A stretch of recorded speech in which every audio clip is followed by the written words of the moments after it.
If you can't attend BlizzCon this year, consider buying a virtual ticket to keep up with all the action.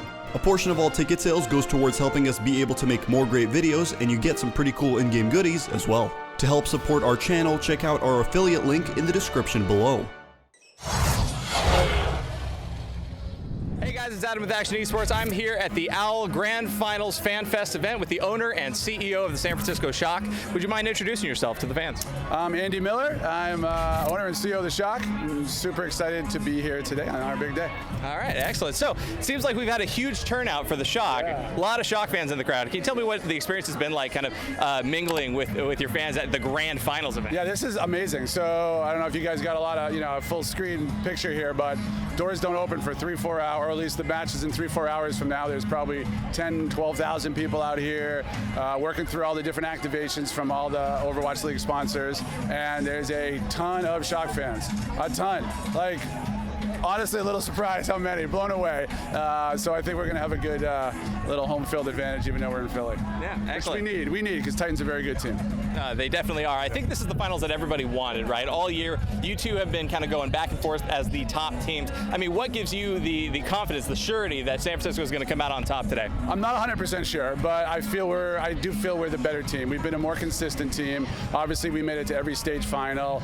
We've adapted incredibly well. We were at every stage final, and we were undefeated in stage 4. So, we've been there the whole season. So I would have been really bummed out if we didn't make it. I would have been bummed out as well if Vancouver didn't make it. I know when we lost to Atlanta, shockingly, in the first round of the playoffs, we got notes from Vancouver guys like, really, this is the final everybody wants, so hope we meet, which was sweet and wonderful. And we're here, we got it. So this is it. Great storylines. Excellent, yeah. So tell me a little bit about those storylines. Season 1 was a bit of a struggle for you guys, but I think even from the beginning, picking up Sinatra, it was clear that you guys were playing the long game, and it's really paid off in Season 2. Can you tell me a little bit, share with me a little bit of the secret sauce about what makes San Francisco great and how you guys are playing that long game?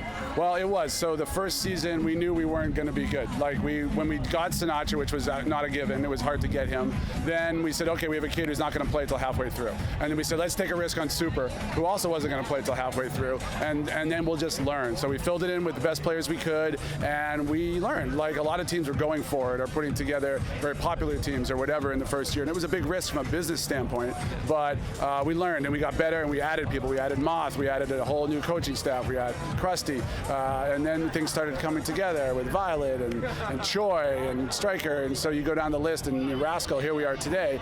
And the thing that makes us great, which I'm sure the Titans would say as well, is that the longer we play, the longer a fight goes on, the longer a match goes on, the more we learn, the stronger we get, the harder we are to beat. So that's what our secret sauce really is. We're definitely a learning organization, and I think anybody in the losers bracket was like, oh crap, here comes Shock in the losers bracket, they're going to have a bunch of days to practice, of which we didn't, in the beginning of it, and then we haven't dropped a map since. Excellent. So you guys also have a format that's a little different than some teams in the massive extended roster that you have. I know that London tried that last year and it didn't really work out for them, but you've somehow managed to make it work. And proof of concept there is in stage 4 when the meta shifted, and all of a sudden we see a lot of those bench players coming in and being really successful. Yeah. Can you tell me how you managed to kind of keep that balance going all year, even when you had star players on the bench? Right. That is a total testament to Krusty. Really, I would say to Chris, our GM.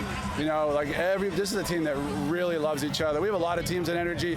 This is the biggest and most tight-knit, close team we have. They're friends. The two best friends on the team are like Smurf and Super, and Smurf replaced Super here in front of his home crowd, and they're totally supportive. So it's culture. It's culture from day one. Everybody knew that things were going to change, and Stryker he was grinding all year, waiting for his chance. And who knows? He could be our MVP. All right, excellent. So I know we still have the big game today, but it's also kind of time to look forward into the future and what the plans are for 2020 when we have this big touring circuit for the league. I mean, what does your strategy, does your successful strategies kind of extend past this year, and do you have a real firm grasp on what you're doing next year?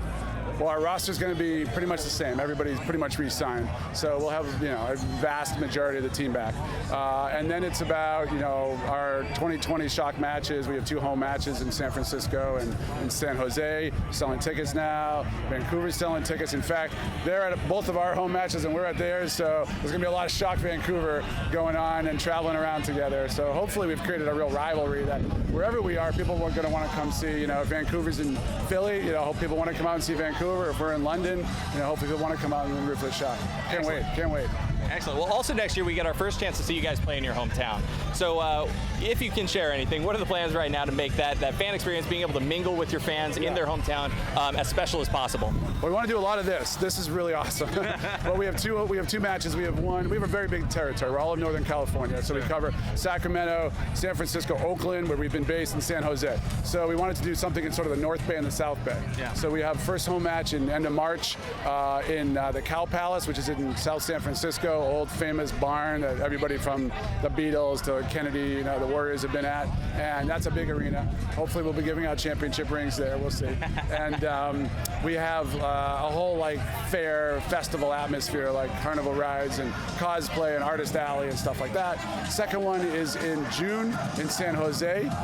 And on that one, it's very much a Silicon Valley kind of tech feel. We'll have startups for gaming startups with AR, virtual reality, and that one's going to be super fun. That one's more intimate. That's only like a 3,000 seat arena. Cow Palace is big. So buy your tickets now, shock2020.com.